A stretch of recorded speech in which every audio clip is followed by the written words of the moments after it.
여러분 안녕하세요. 그때 그 날씨 유다현입니다. 어제까지 서해안과 제주도를 중심으로 많은 양의 눈이 내렸습니다. 눈과 함께 사건, 사고 소식도 많이 들렸는데요.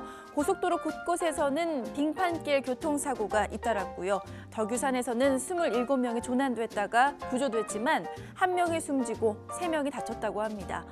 이 두 가지 얼굴을 가진 눈.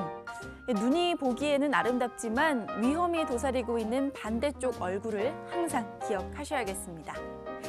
오늘은 97년 12월 18일로 돌아가겠습니다. 그때 그 날씨는 어땠는지 먼저 살펴볼게요.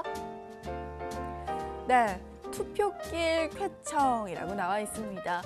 97년 12월 18일은 제15대 대통령 선거일이었습니다.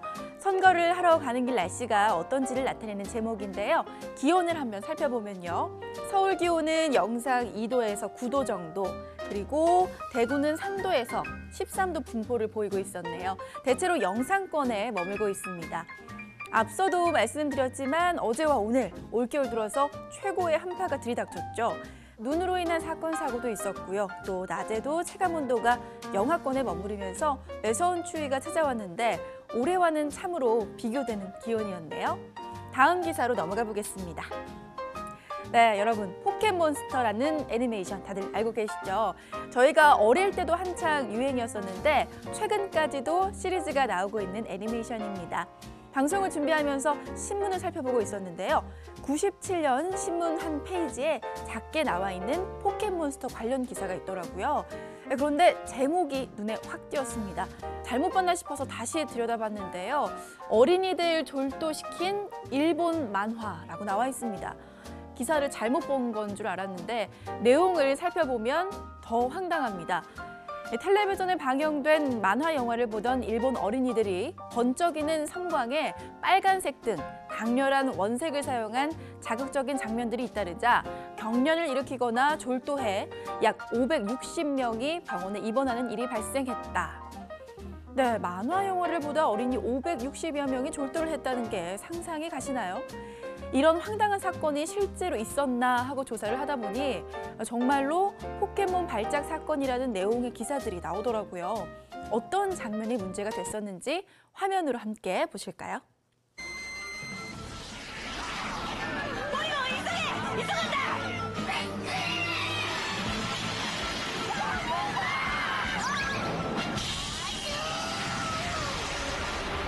네, 어떤 장면인지 발견하셨나요?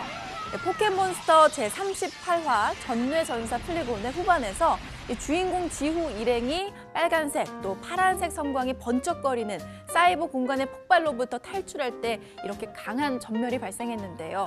이로 인해서 많은 어린이들이 광과민성 발작을 일으켜 병원에 실려간 겁니다. 이런 장면이 쇼크를 받을 만큼의 장면인가 싶기도 하지만 보고 나니 눈에 뭔가 잔상이 남고 피곤하긴 하네요. 광과민성 발작이라는 건요, 번쩍거리는 빛의 자극으로 인해서 뇌파가 폭발적으로 증가하면서 과도한 뇌 흥분을 일으켜 전신 근육 경련을 일으키는 걸 말한다고 합니다. 1초에 12에서 15회 주기로 전멸하는 광자극을 받았을 때 발생하기가 쉬운데요. 텔레비전이나 컴퓨터 게임, 또 전자오락처럼 복잡한 화면과 빠른 영상 등을 보면 이런 문제가 생길 수 있다고 합니다. 이 장면 때문에 실제로는 750여 명의 어린이가 발작을 일으켰고 그 가운데 몇 명은 사망에 이르기까지도 했다고 합니다. 이 사건을 계기로 일본에서는 프로그램 시작 부분에 이 프로그램은 조명 등으로 인한 빛의 변화가 심한 장면이 있습니다. 감상하실 때는 방을 밝게 하고 TV에서 떨어져서 봐주세요 라는 자막을 내보내는 게 일반적인 경향이 됐다고 합니다. 포켓몬 쇼크로 인해 제38화는 원본이 폐기됨과 함께 방영이 금지됐고요. 또 이 사건으로 인해 포켓몬스터는 가장 많은 사람들에게 발작을 일으킨 TV 프로로 기네스북에 등록됐습니다. 하지만 이로 인해 일본 국내는 물론이고 해외까지 포켓몬이 널리 알려져 수출하는 계기를 마련한 발판이 되기도 했는데요. 나쁘다고 해야 할지 좋다고 해야 할지 모르겠네요. 그래도 이 사건을 계기로 간접적으로나 미리 사건 발생 가능성을 차단하는 계기가 됐다는 점은 참 다행인 것 같습니다. 포켓몬 쇼크, 황당하지만 실제로 존재했던 사건이네요. 지금까지 그때 그 날씨 유다현이었습니다.